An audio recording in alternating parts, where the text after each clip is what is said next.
चलिए आज एक बहुत बहुत ही गहरे चुनाव की बात करते हैं। मतलब एक तरफ है एक साधारण जिंदगी और दूसरी तरफ है सेवा की जिंदगी। इन दोनों के बीच का चुनाव। सवाल सवाल सुनने में बहुत सीधा लगता है ना? नौकरी या वर्दी? लेकिन जरा सोचिए, इसका जवाब तो किसी की पूरी जिंदगी की दिशा ही बदल देता है। ये सिर्फ दो शब्द नहीं है, अरे नहीं, ये तो दो बिल्कुल अलग रास्ते हैं, दो बिल्कुल अलग पहचान है। तो ये जो बात कही गई है ना कि कुछ लोग नौकरी ढूंढते हैं और कुछ लोग वर्दी चुनते हैं, ये बिल्कुल यही बताती है।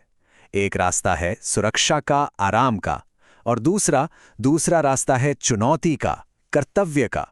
और सच पूछिए तो यही चुनाव, बस यही एक चुनाव, एक आम इंसान और एक फौजी के बीच का फर्क तय कर देता है। अच्छा, तो फिर सवाल ये उठता है कि जो लोग वर्दी चुनते हैं उनकी पहचान आखिर होती क्या है? क्या ये सिर्फ यूनिफॉर्म का रंग है या फिर कंधों पर लगे सितारे? नहीं, बिल्कुल नहीं। इसके पीछे तो एक पूरी की पूरी सोच है, एक पूरी जीवन शैली छिपी है। तो चलिए इस सफर के पहले पड़ाव में एनडीए की इसी पहचान को ना जरा परत दर परत समझने की कोशिश करते हैं। देखिए, एनडीए की पहचान कोई एक दिन में या किसी बड़ी घोषणा से नहीं बनती, बिल्कुल नहीं। ये तो बनती है रोज के छोटे छोटे लेकिन बेहद मजबूत इरादों से। जैसे हर सुबह जल्दी उठना, ये आत्मा अनुशासन सिखाता है। हर दिन खुद को बीते हुए कल से थोड़ा और बेहतर बनाने की जिद, ये कभी ना हार मानने वाला जज्बा देती है। और हाँ, सबसे जरूरी, हर फैसले में देश को सबसे पहले रखना। यही सोच तो निस्वार्थ सेवा की नींव है। और बस यही तीन आदतें, यही मिलकर उस किरदार को गढ़ती हैं, उस कैरेक्टर को बनाती हैं जो इस वर्दी को पहनने के लायक होता है। तो समझिए, ये सिर्फ कोई रूल्स की लिस्ट नहीं है।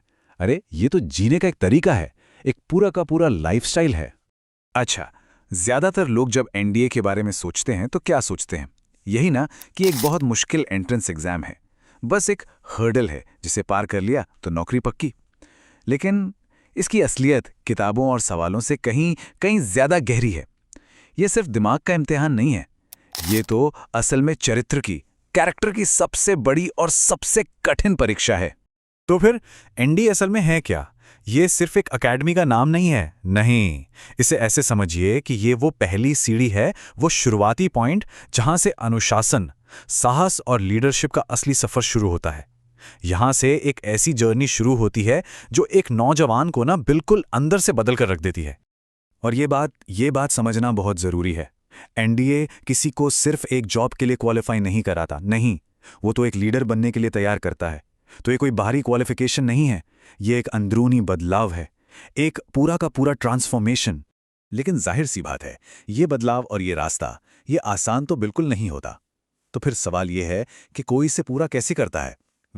जवाब छुपा है इस एक सोच में कि जब मकसद एकदम साफ होना, जब देश सेवा का वो गोल आंखों के सामने हो, तो रास्ते की बड़ी बड़ी मुश्किलें भी अपने आप छोटी लगने लगती हैं और रास्ता खुद ब खुद साफ दिखने लगता है। और लक्ष्य की यही क्लैरिटी, यही स्पष्टता हमें इस सफर के सबसे जरूरी मोड़ पर ले आती है। क्यों? क्योंकि ये जो सब कुछ है ना, अनुशासन, साहस, लीडरशिप, इसका फाइनल मकसद सिर्फ खुद को बेहतर बनाना नहीं है, नहीं, बल्कि उस बेहतरी को दूसरों के लिए, देश के लिए इस्तेमाल करना है। और इसी को कहते हैं सेवा का सच्चा आह्वान। तो फिर सवाल ये है कि आखिर ये रास्ता है किसके लिए? कौन है वो जो इस मुश्किल रास्ते पर चलने के लिए बना है? क्या ये रास्ता सबके लिए है? जवाब एकदम साफ है। ये रास्ता उन लोगों के लिए है जिनके अंदर सिर्फ एक इच्छा, एक विश नहीं है, बल्कि एक आग जल रही है, देश के लिए कुछ कर गुजरने की आग। अगर किसी के अंदर वो जुनून है, वो पैशन है, तो हाँ, ये रास्ता उसी का इंतजार कर रहा है। तो कुल मिला के देखें तो ये पूरी यात्रा, ये पूरी पहचान, ये सब आकर बस एक ही शक्तिशाली सिद्धांत पर टिक जाती है, सिर्फ एक सिद्धांत। और ये एक ऐसा सिद्धांत है जो हर फैसले को, हर कदम को और यहां तक कि हर सांस को दिशा देता है। और वो सिद्धांत है सेवा परमो धर्मः। इसका मतलब सेवा ही सबसे बड़ा धर्म है, सबसे ऊंचा कर्तव्य। और यही वो अंतिम सत्य है जिसके लिए वर्दी चुनी जाती है, नौकरी नहीं। तो ये सारी बातचीत हमें वापस उसी एक सवाल पर लाके छोड़ देती है। एक सवाल जिस पर सोचने की जरूरत है कि वाकई में एक नौकरी के ऊपर वर्दी चुनने का असली मतलब क्या है। Kindly subscribe D-Day YouTube channel and don't forget to press bell icon.